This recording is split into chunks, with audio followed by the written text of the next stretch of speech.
Today on the show, we have Austin Lapic. Austin is the Vice President for Business and Finance for the Associated Students of California State University, Chico. If you like this show, please consider following and subscribing on whichever platform you are listening on, and share it around if you think it's interesting and insightful. Thank you, and on with the show. Hello, and welcome to the Saorsa Podcast. Today, we are interviewing Austin Lapic. Austin, would you like to introduce yourself? Yeah, what's up? My name is Austin Lapic. I'm a fourth-year finance student here at Chico State, and I work alongside you within the AS as the VP for Business and Finance. Okay, cool. So explain that role as VP of Business and Finance. What do you do on a day-to-day, and what challenges have arisen having to balance that as well as being a full-time finance student? Yeah, so I think how I've taken this role to be over my predecessors, right? I've viewed this role as a very visionary set role, what I need to do to help the businesses flourish. Obviously, as a fiduciary of the corporation, I have to look out for our best interests, but I also have to look out for the students.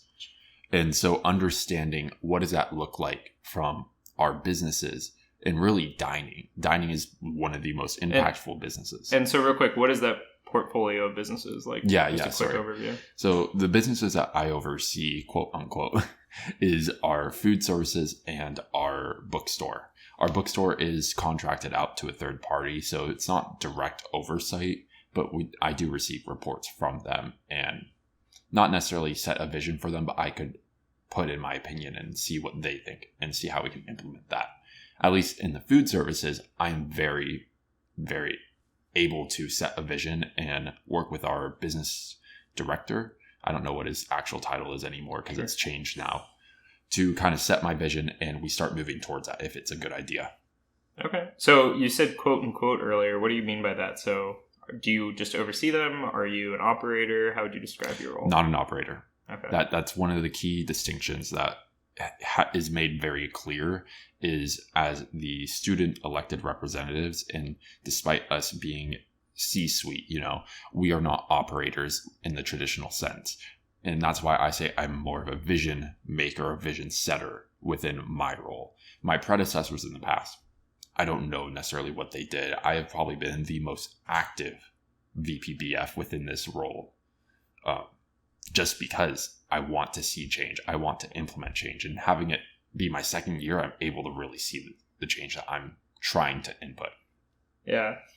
So what lessons, being in the position for almost 2 years, more than most people in most of your predecessors, what lessons have you learned from serving as the Vice President of Business and Finance for a $22 million nonprofit organization? It is hard to move the beast. Sure. And the beast isn't necessarily just the corporation, but it's also the university, and that's a huge part of it.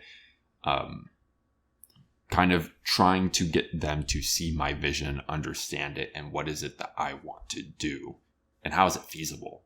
Obviously, that is a huge part of it.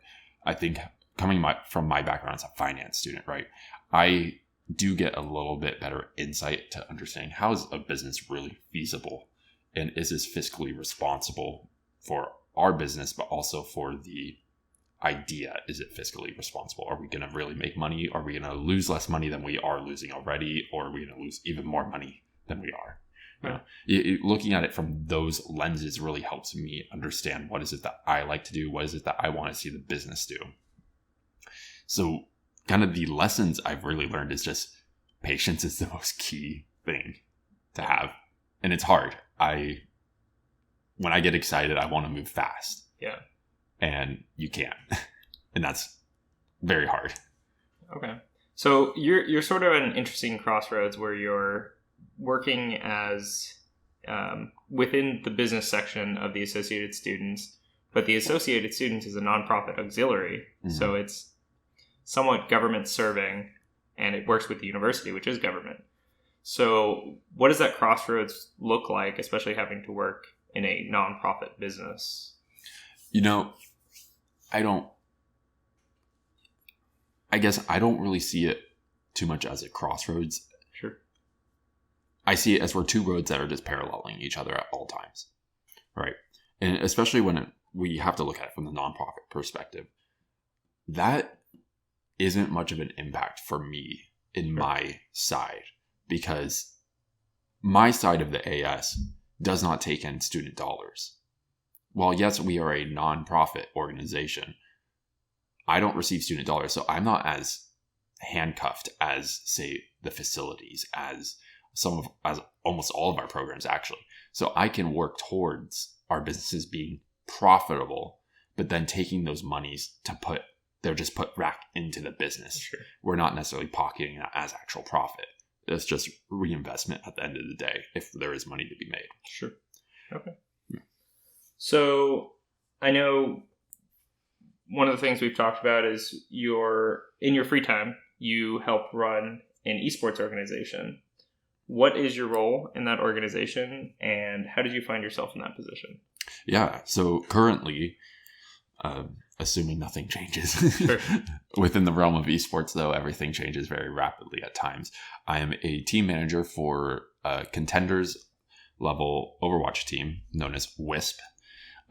We placed 4th, actually, in the last tournament for the 2021 season, when we're waiting to see what the 2022 season looks like. And what is contenders? Is that semi-professional? Or? Yeah. So I should break that down. Overwatch is an interesting esport, because we have Tier 1, which is Overwatch League. And that's like the top of the top, the MLB, the NBA, the NFL, however you want to view it, right? Or MLS. MLS is a really good way to put it. And then Tier 2 is contenders. So that's where I'm at. Contenders is like the semi-pro level, which is hard to relate to other professional traditional sports, because really that second level, that semi-professional level, is more or less college. But in esports, that's different. We have collegiate and we have semi-professional. Okay. Yeah. Sometimes they are intertwined, and they do intertwine at times. Like a team will play on semi-professional and the collegiate circuit. Which has happened. I mean, Sure. This last season, 2021, we had a collegiate team that dominated. And that's just what it is. They're both collegiate, participating in the collegiate track, but also participating in the semi-professional track. And they did amazing. But I guess when soccer, it's like an academy team, basically. An academy team to the professional team. That's how you can view it as semi-professional. Sure. And then we have Tier 3, which is hard to describe because it's so varied. But realistically, Tier 3 is the top 32 to the top 16. And it changes depending on the amount of teams that are participating in open division, which is kind of just... Yeah. So is Tier 3 an open division? Yes. Okay. So how it works recently now is your team signs up for open division. If you get in the top 16, you are in Tier 3 now, because we've had fewer and fewer teams participate recently. Okay. And that's just the nature of a declining sport. And then if you make it into the top 4, you move to trials, contenders trials, which is Tier 2.5 unofficially. Sure. I will never consider it 2.5. It's either Tier 2 or Tier 3 fight each other for a spot back into the contenders. And so... It's like loser's bracket? Not necessarily. Okay. So what happens is after a set tournament, so we have the 2021 season, right? Sure. And then how they broke it up this year is it's a 2-month tournament. So June, July is a tournament. If you lose in June, you're just in the bottom placements in July. But if you lose in July, if you're the bottom 4 teams, you move down to trials and you have to fight for your spot to go back to contenders the following tournament. Otherwise, you get thrown back down to open. Yeah. Or otherwise, you get thrown back down to open division. Yeah. Okay. So that's just what it is. And that's kind of how you build out to it. And so your team is, you said you placed top 4 in this previous season, or just a tournament? In this last tournament, which was the end of the season. Okay. Which is kind of just what it is. What would it take to move up to that Tier 1 sort of bracket? Overwatch is interesting, as I said. And really, any esport is interesting. Because in the US, or at least within North America, esports isn't looked up to often. It's not looked up to. Do you mean in the public sphere, or like it's very niche for gamers? It's very niche, and so when you hear like if someone's kid's like, yeah, I want to be professional, their parents are like, well, you're just playing video games. that does nothing for you. When realistically, kids are making hundreds to thousands to millions of dollars at times, depending on the game and the tournament and whatever their level of skill is, right? So in Overwatch specifically, there is a large part of the professional player base is Korean and Chinese. And that's just because it's more prevalent there, it's more popular there, and it's more encouraged by people to just do that. And I think that's just a larger issue. Not to say that they are more skilled, because, I mean, yes, they are very skilled, but we also have very talented and skilled players here in North America. We also have very skilled and talented players in Europe and EMEA in South America. It's just sort of like they have a bigger pool of people who are willing to play at a professional level. And because of that, they have better people because there's just a bigger sample size. Yeah. So the problem with Overwatch League Tier 1, right, is teams are very particular with how they want to build, of course. And more likely than not, a Korean player is to be picked over other players. Sure. And maybe that's team cohesion. Maybe they are wanting to do an all-Korean team or an all-Asian team. And it's easier to do that than to do a mixed roster team, which is multiple ethnicities and backgrounds.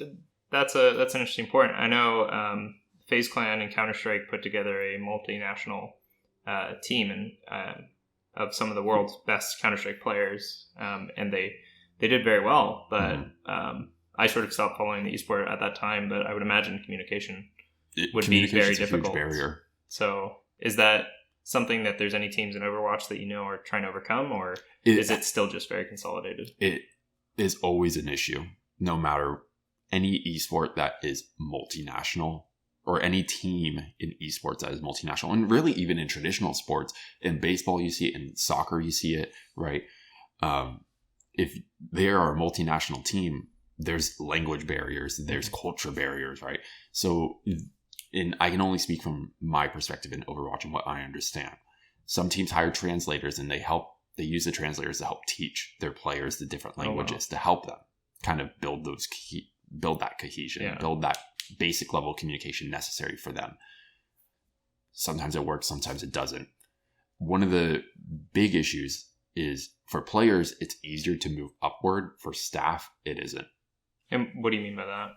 In staff, unless it is really an all Western roster, you're extremely unlikely, unless you're a coach, to move upward to that Tier 1 level. Sure. Unless you know Korean fluently. That's kind of just what it is. Just because a lot of those teams are Korean organizations. Mm-hmm.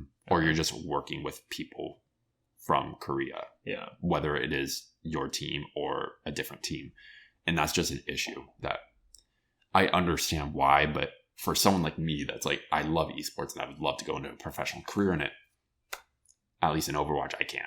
It is extremely unlikely for me to move upward versus, say, my coaches that are more likely to move upward, just because a coach is easier to integrate and teach than a manager. Yeah. So in that manager level, what do you do in the organization? Mm-hmm. How big is your organization? Is it just the players and a coach, or? Yeah. So at least I'll answer with the size. Sure. I only work with the team. Okay. So the org that kind of quote unquote owns the team, I don't know. And how big is the team for people who don't know Overwatch? Team size always varies. Okay. In contenders to open division through trials, like open division, the trials, and contenders, the team sizes are different. And that's just because Blizzard is dumb. Sure. And they cannot come up with a clear reason to why you limit players and you reduce or increase in between each. So I believe as of right now, the player cap is 8. You can only have 8 players is that on your roster, or is on that... your roster. Okay. And how many of those play at a time? 6. 6. So we have 2 subs. Right now, we have... How many do we have? We have 7 or 8. I can't remember if someone left or not. And I know players that will be leaving, but I can't say much about that at the moment. Just because they got offers to collegiate teams. Mm. But the team itself is, we have 2 coaches now. We originally had 3. We have a head coach, and then we have an analyst. And then myself as a team manager, we have a general manager, and she's kind of the owner of the team. And her boyfriend, I don't know exactly what he does. He kind of just does some of the business stuff of the team, which whatever for me, I don't care. I am solely focused on what my players need and what my coaches need. Really what I do is just I find their scrims or their practices.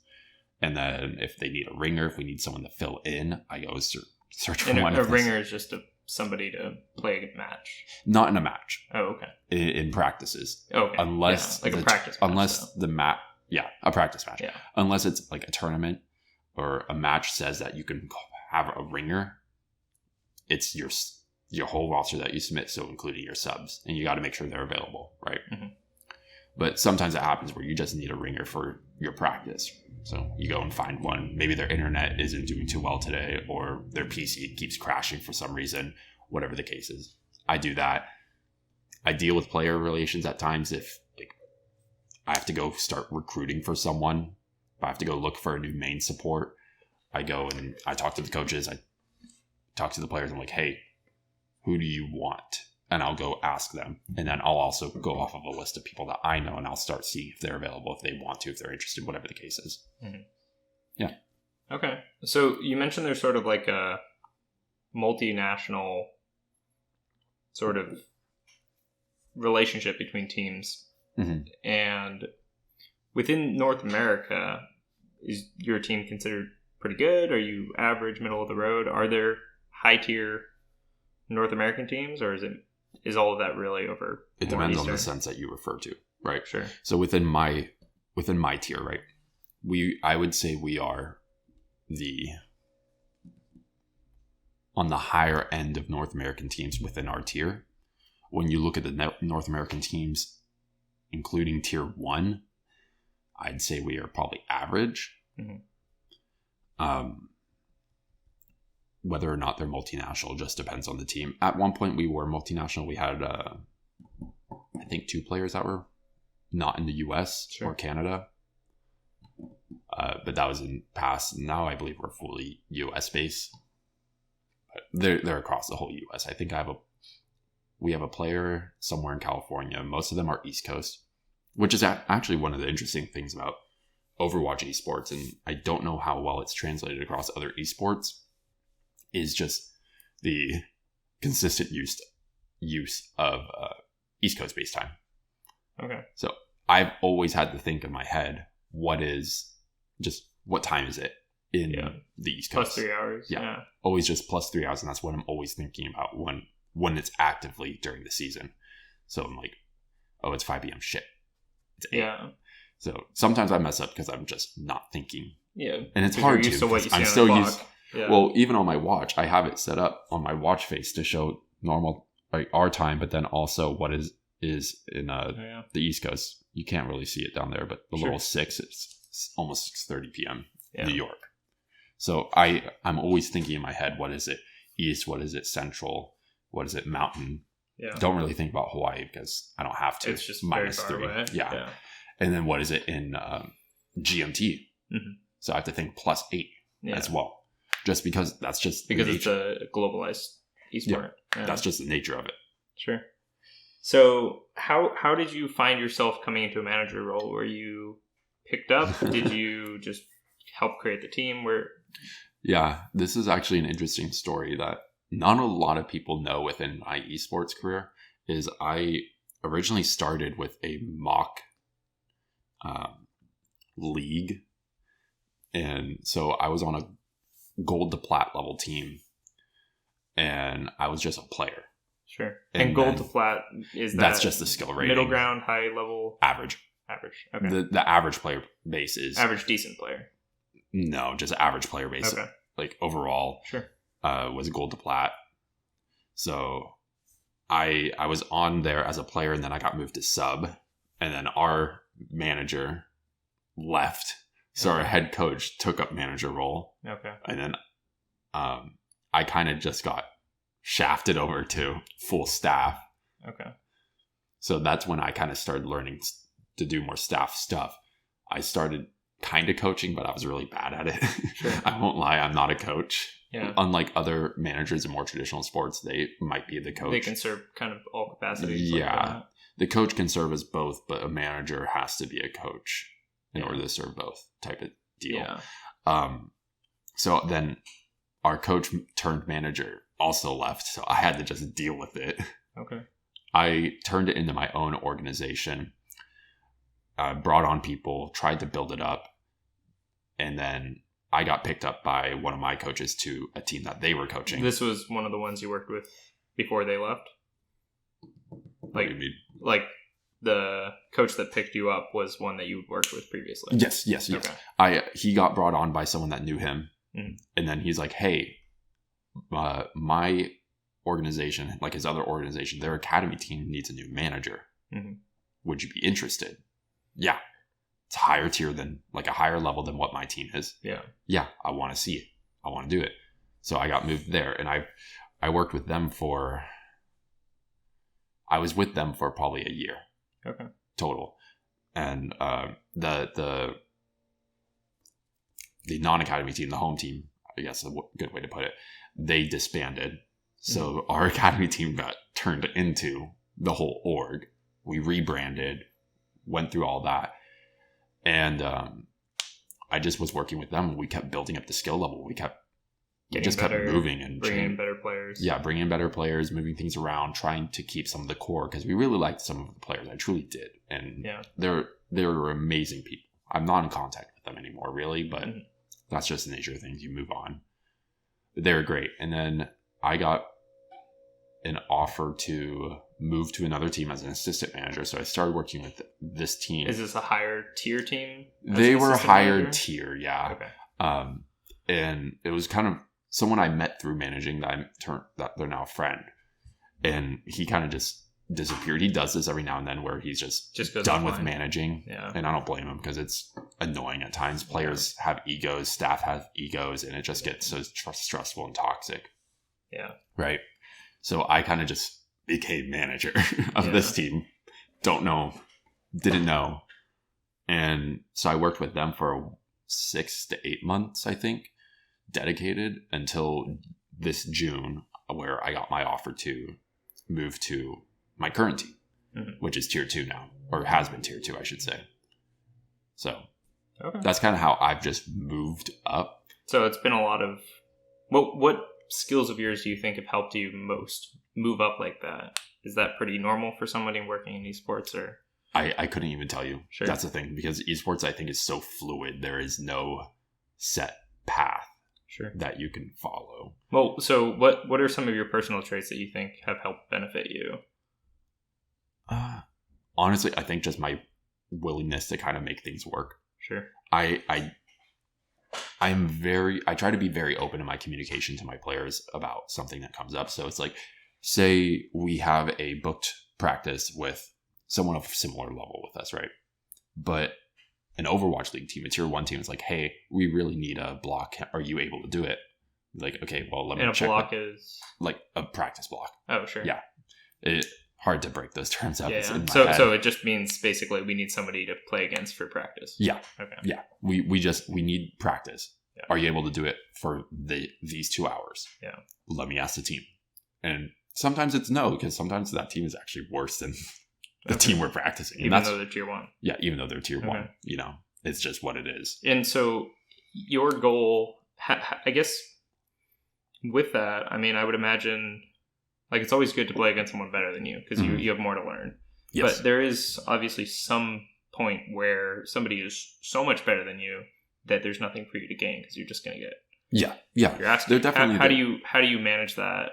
Usually, so if I am asked by a team, maybe they are a lot better than us, and maybe they know that, maybe they don't. Mm-hmm. If I'm asked, I will always ask my team beforehand. Mm-hmm. I've learned that changing it without their knowledge is not really good practice. Yeah. And so asking them prior, just leaving it to them, letting them make the decision is better for me, because then if it's poor, then that's on them. They chose that. That's not on me. That's on them. It happens. I get flacked from it no matter what, because there's no winning. Yeah, there's no winning. There legitimately is no winning in it. Yeah. I'm kind of just in a bad spot no matter what. Yeah. But whatever. I know that I at least had good practice in it. Sure. And it builds a relationship as well with that other contact, with that manager, with that coach, whatever happens to be that message before. And that's one of the biggest things within esports is just having those contacts and making those connections with Is it people. a very network heavy sport? Extremely industry, network. I should say. Yeah. If you don't have a network, it is hard to break into it. And if you don't have a good network, it's hard to move around. It's hard to move or around. Or at least move upward. Okay. So that's what I found. And I've tried to make myself be a good available resource for those higher level teams and just for teams at our level. I've been known as someone with a big ego when it comes to lower level. Sure. Just because it's like, and it happens. I understand. I've done it too, where I've reached far above our punching weight to be like, hey, are you still available for this time to practice? Yeah. Because the team wants it, so I'll do it. Yeah. And so when teams lower than us in terms of skill level are like, hey, if you ever need to practice, like, let us know. And I'm like, yeah, sure. And then I never message them again. Well, I mean, in some ways, there's sort of a duality of it where you want to help the up-and-comers, but you also need to make sure your team's moving up. Exactly. And that means you have to be going against better and better competition. If I give them a bad practice, I get flack for it, and they're going to be like, why didn't you change it? Yeah. Well, so and it sounds like the season is a set time, so you really need to make sure you're using that time wisely. Yeah. And so, I get called out for being bad or just having a huge ego. Sure. When it's like, I try not to, but I can't change the fact that my team doesn't want to practice with you. I can't change the fact that my team starts to troll in their practice, kind of just mess around, I guess is a good way to put it. Because I don't sit in their practice actively. That is a waste of my time. Yeah. I schedule it, and if there happens to be something comes up, I get messaged, I get pinged, whatever it is. Yeah. But I don't sit in. I'm not a babysitter. Yeah. So what recommendations would you make for somebody trying to break into this industry? Obviously, it seems like networking is a big factor, but in Overwatch, don't. Okay. Don't. Okay. And we can go into more about why Overwatch Esports is just horrendous. If you are trying to break into esports, don't. I mean, period. Yeah, don't. Let me do it. Yeah. No. You need to build a network, and it's hard to want to, when you see those high level teams and you're like, yeah, I want to get to that point. And so you just think, yeah, I'm just going to start there. You can't. Yeah. It's extremely unlikely unless it's you got to scale the ladder. You got to scale the ladder unless it's a brand new esport. Sure. So like Valorant, unless it was within those first 4 months, I think. Early adopters. You need to be an early adopter in order to hit that point. But and that's really just chance when it comes down to it, because it's impossible to predict the success of a game. Exactly. I mean, like CSGO. Especially even because sometimes a game will be very effective and maybe the developers intended for it to be an esport, but the community just never picks it up that way. Yeah. So. And like CSGO, if you look at CSGO right now, if you want to break into it, it is probably insanely difficult because you have just V set teams that are always in the top level. Playing for 20 years. Exactly. 1.6. Yeah. So. And so you have V set teams, and then you have the set semi-professional teams, which probably is only a little bit fluid. Yeah. And then you get to lower and then lower and lower. You can't break into that unless you are a part of the scene already. So you just got to start small and climb up, open, intermediate, whatever however it's classified in those games, you just got to climb. And that's the hard thing and I found that when I tried out Valorant for a little bit as a manager, and it's just like, it's hard as a fledgling esport to do stuff because it's so new that not a lot of people understand what they're doing. And so it's like trying to translate what I know from Overwatch Esports and just how I manage and how I work, and putting it into Valorant was hard because people don't understand all the time what you're trying to do. And that's just the case with any esport. They're not directly translatable. And breaking into the high level is just hard unless you know someone that is in the high level that can help you get in, or you just climb the ladder. Like I know a couple people at high level in Valorant, so if I really wanted to, I could ask them, hey, can you help me break in? I want to be an assistant manager for a higher team. I want to learn from them. they might help me. So you've been doing this for how many years now? 2 years. About to be 3 in June of 2022. Okay. Actually, yeah. So what are the next steps for you? Are you really happy with the organization you're at? Do you want to continue scaling that ladder? Do you think you can do so with that organization? Or Like I mentioned earlier, it will be impossible for me to hit tier 1. Like, sure. It's almost guaranteed that I will not get it because I don't know Korean. And that's kind of it. Yeah. If you are not fluent in Korean and you're not participating within a large part of the Korean scene, you're kind of just screwed. And so is Overwatch just not very popular in the US? It's been a declining game. Okay. I won't lie.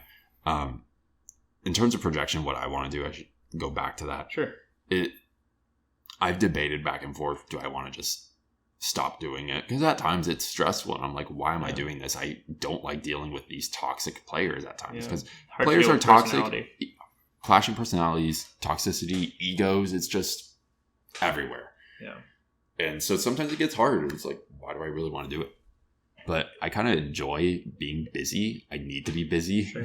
Just in general. In general, I need to be doing something, because if I'm not, then I will just sit there and do nothing and hate my life. Sure. Type of deal.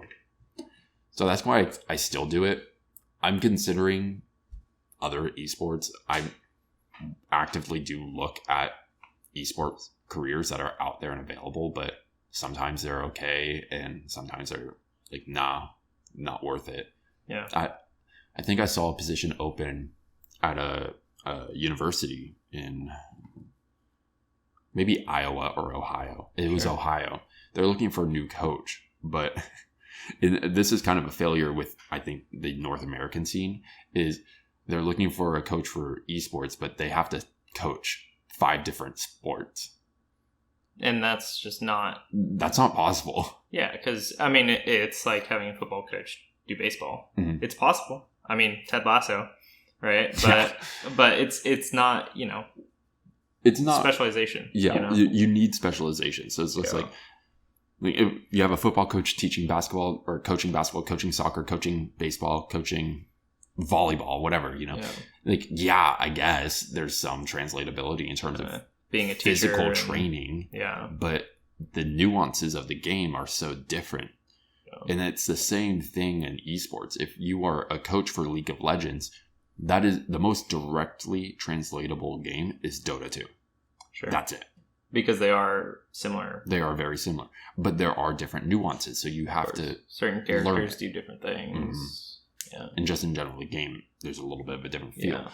Whereas if you are a coach for Rocket League, what is a translatable game for that? Yeah.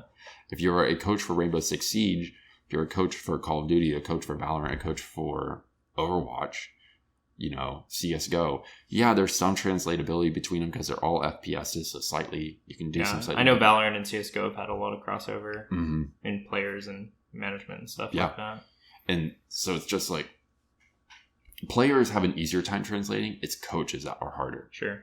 Because you have to have the nuance. You have to know how to teach it. You need to know. Mm-hmm. I think what I definitely noticed when I used to play a lot of Counter-Strike in the sort of higher level is there's a lot of nuance in being able to predict others' actions. Yeah. And that just comes from playing a lot. Like, I think a good example is like, well, if you see 2 guys pushing one side at the very beginning of the round, you can probably expect there's 3 guys somewhere else trying to go for another strategy. And so it's like, but you only learn that from playing a lot or watching a lot of games. Exactly. And so it was just funny to me that they're looking for a head coach for 5 different, like one person to do 5 different programs. And it's like, you can't do that. Unless the head coach is literally supposed to be a general manager and they have assistant coaches that are actually the head coaches for each of those programs. It's ridiculous, especially at the pay that they were going to be getting, which was, I think, $48,000.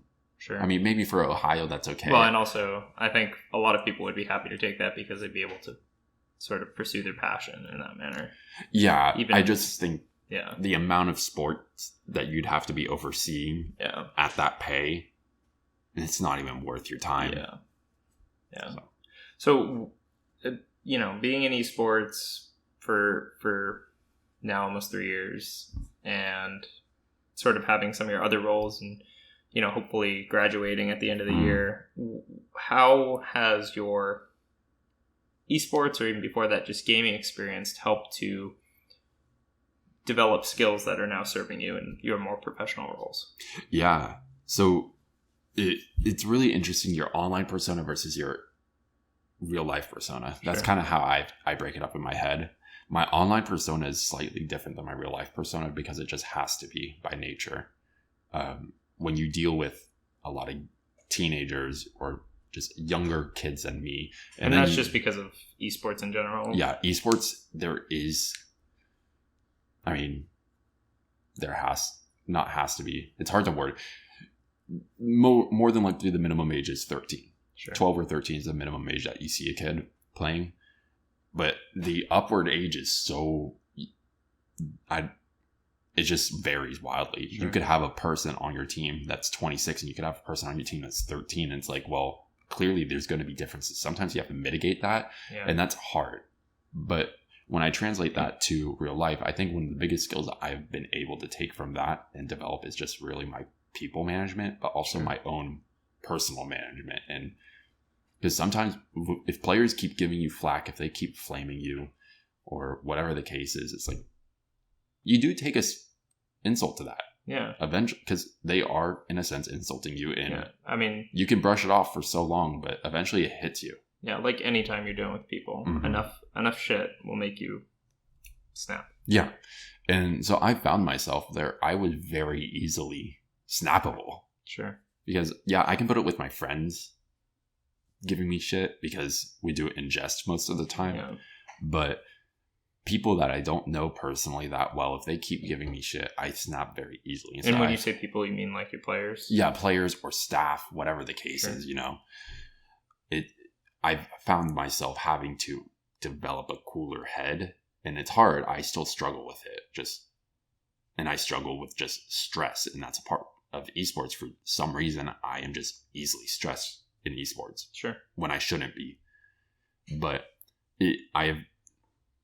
when I take those and move them into real life and kind of in my professional career, it's just I need to be more patient, right? And developing patience has been key for me in this, and just getting a cooler head. Yeah. And so do you think that having these opportunities in a sort of softer environment where you're not defined by your, Austin Lapic, you're defined as whatever your gamer tag is, do you think that has helped you sort of say, like, create a good learning experience and a good... Sort of. Sure. I jump around on my online persona around how I want to do it, right? So I openly will call myself Austin, and some people know me by my last name as well. My Twitter will sometimes show my first and last name, but my Twitter is mostly used for all my online related stuff. Sure. I don't use it for a lot of personal stuff. But that's just what it is. I used to separate it very, very clear line, the difference. Yeah. But recently I've just started to blend it because I feel if I am more real to them, they'll be more real to me. Yeah. It's sort of one of those things where, because I think one of the things when I used to play Counter-Strike and help run teams, I was in IGL for a while. I was a team manager for a brief period. And I think one of the things that I saw that was a big difference between the high level professional and sort of ESEA main and open was just the fact that we were our gamer tags. We were this anonymous, internet profile. And because of that, I think nobody took it seriously in that you're safe from sort of being who you are. And because of that, you have no and maybe it was just because we were young, 15, 16 when I was doing it. But I'm just curious if that sort of anonymity leads to a lower level of professionality. It does. Yeah. It does. And I mean, what's interesting to me, I don't understand yet. I can't understand why. There are players in higher tiers, especially in Overwatch. Overwatch has such a problem with racism, sexism, pedophilia. Sure. Just a lot of issues. And to be fair, that's probably in almost every video game that has an online presence is you're going to experience those issues because the age of players is so widely variable versus like baseball, where the minimum age is 18 and the maximum age is probably 37. And so when you say minimum age, do you mean like the Overwatch leagues? No. Or is there a minimum age for leagues? The minimum age for Overwatch League is 18. 18. You can sign a player at 17, but in order to play them, they have to be 18. Okay. So are all your players in that age? Or no. Because you're not in the We're league not yet, in Overwatch League. So we're in the tier below it. And that just has a wide variety. And so what kind of going back to what I asked earlier, what does it take to move up to that next tier? Being of age or very close to it, right? But also having the skill be noticed by those coaches or those teams. Like I've had, it's really interesting, and I feel so bad for the player. I have a player who's 16 years old, and there's a coach for a really good team. Mm-hmm. I think it was their head coach. No, it wasn't their head coach. One of their assistant coaches, someone on their staff, right? Sure. They DM'd them and was like, hey, I really wish I noticed you sooner, and I really wish you were 18. Yeah. I'd love to trial you. Yeah. But because they're just good. They're just good. Like when those professional teams, they're looking for trials, sometimes they need a ringer, someone to just fill in for the practice block because they just don't have a player available. Yeah. They'll reach out, right?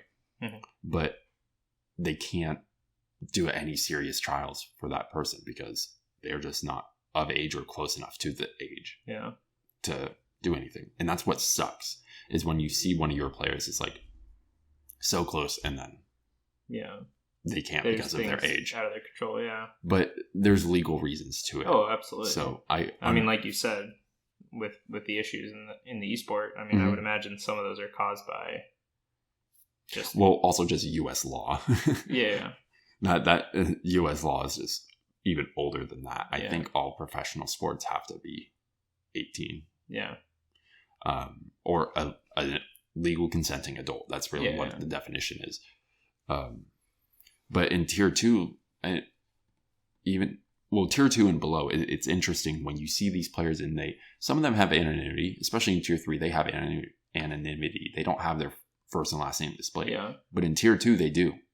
So if you go to the team page for someone and you look at their players, most of them have their first and last name displayed. Some of them only have their first name. I myself, on my team page, only have my first name because the people that filled out the team page don't know my last name. Sure. Which is good for me, I guess. Yeah, some anonymity. Right? Yeah. I'm just known as Austin and my online persona. That's it. Cool. Yeah. Happy. But a lot of my players have their first and last name. Mm-hmm. And a lot of other players in other regions and other teams are like that. And it's interesting. They feel they have anonymity. So they say some very distasteful things. Sure. And it's interesting to me that if you were in the top level, if you were not in this and you were at your work, if you were working and you said these things, you'd be gone. Sure. That anonymity in video games is so interesting to me, especially when it comes to tier 2 and they're not really that anonymous because their first and last names are there. Yeah, and some of them are aspiring to do this professionally, or like you, pursuing other careers. And so they say slurs. They say sexist things. So what are you doing within your team to help mitigate that culture? Yeah. So like I said previously, really just trying to break up that culture when you join into it is nearly impossible. If I were to have founded the team, I could set those like rules. I could kind of set just practice of please don't highly discourage it, and then remove people if it becomes an issue. But at the same time, it's really, really hard in such a more set in stone esports scene to break it, because if they're a good player, they're a good player. It's a sort of bigger cultural dynamic within the sport. It's a systemic issue within Overwatch, at least. Yeah. And I think it is a systemic issue within all esports that everyone is facing. And so it's hard to really break it when you join into it unless you were founding it. Sure. Right. I can't do much about it.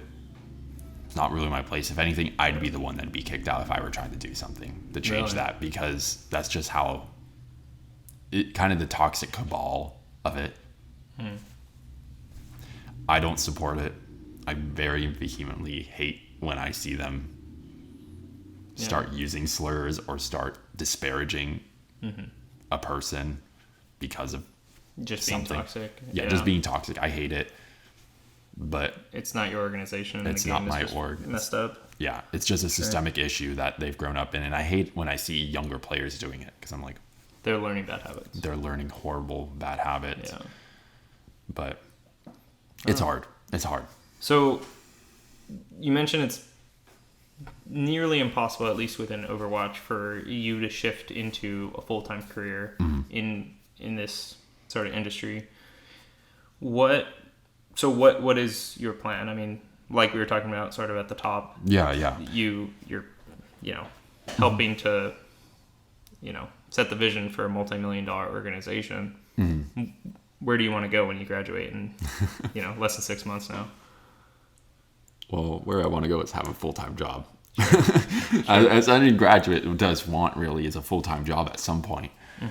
I actively look in multiple fields that I am interested in. Finance, obviously, I'm very into corporate finance, which for entry level is hard.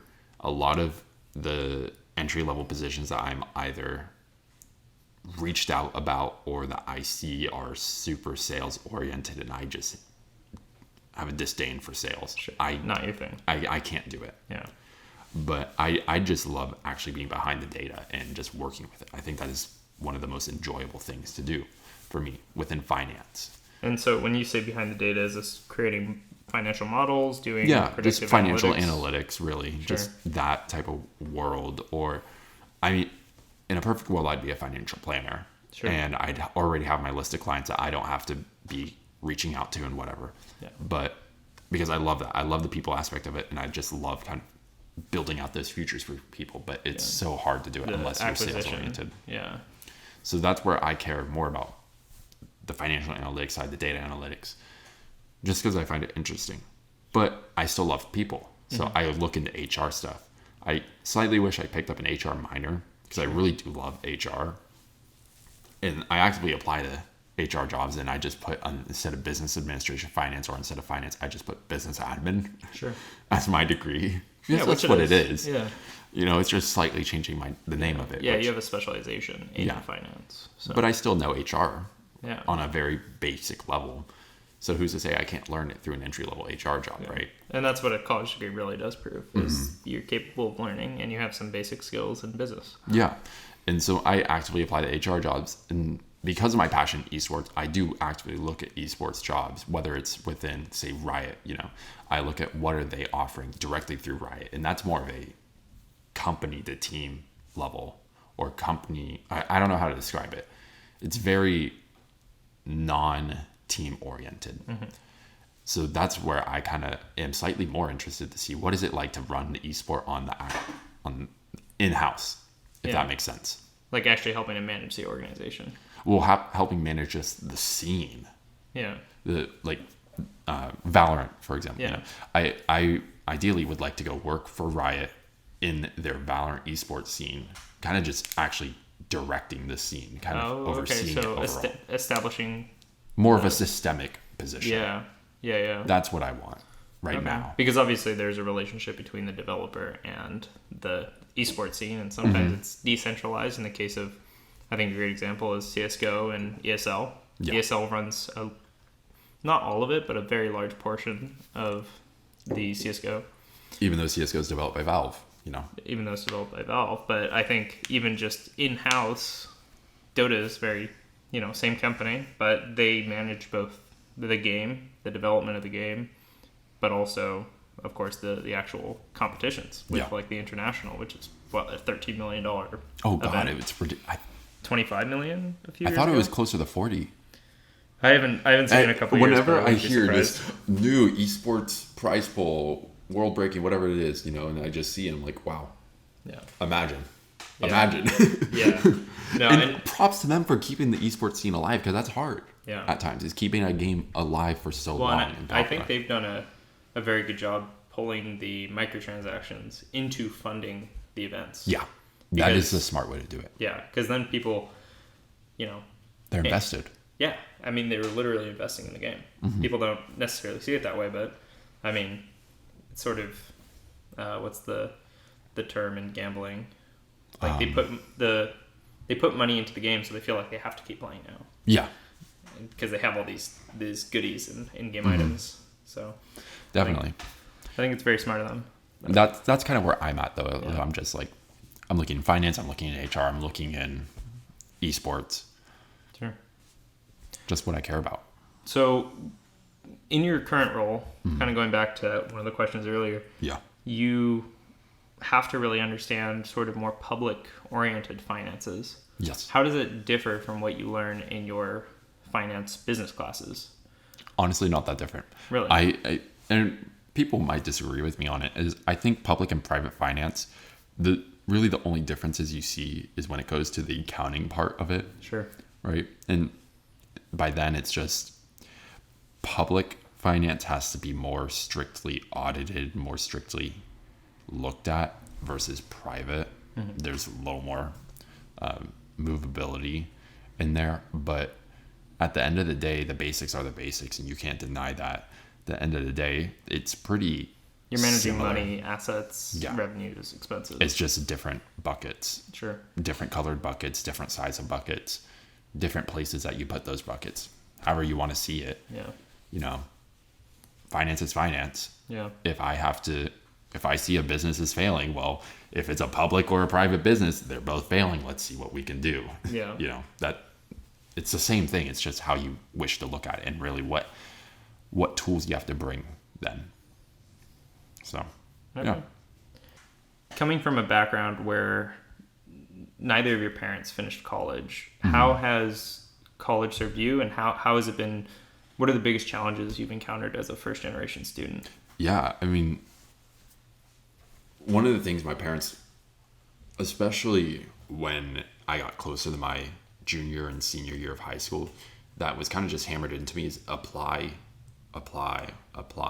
Sure. And, applying to universities is expensive. Yeah. It's ridiculous. I got lucky that my UC applications, I applied to four UCs, all denied, of course. Sure. But I got those fees waived because I'm low income, which was great.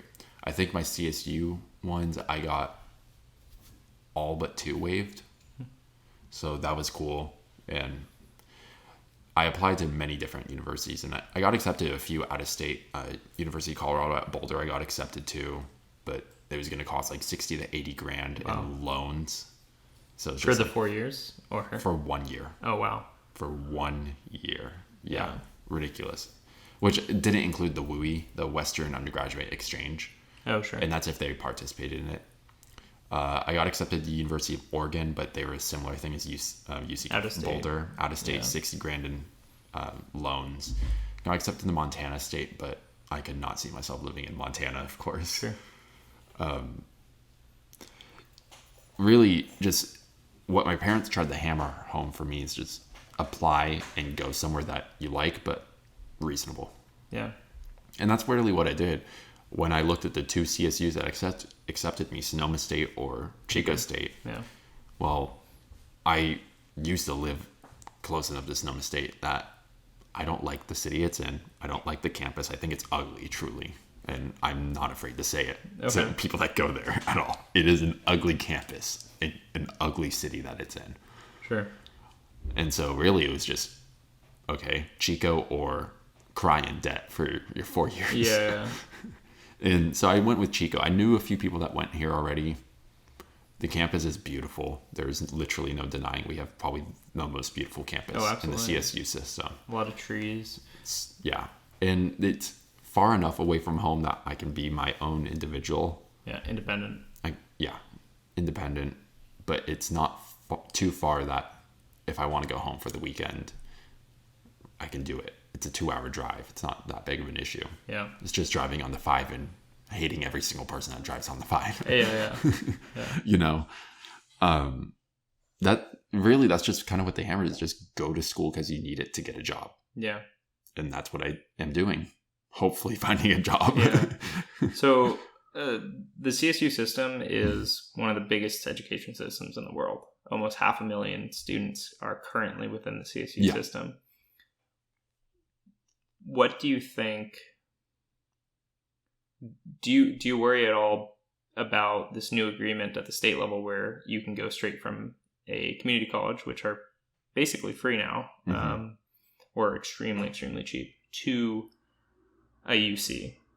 And what experience are those students missing out on compared to a CSU? Yeah, I don't want to disparage the UCs and the education they offer, because it truly is world-class. Just like the CSUs, we have world-class education. Yeah.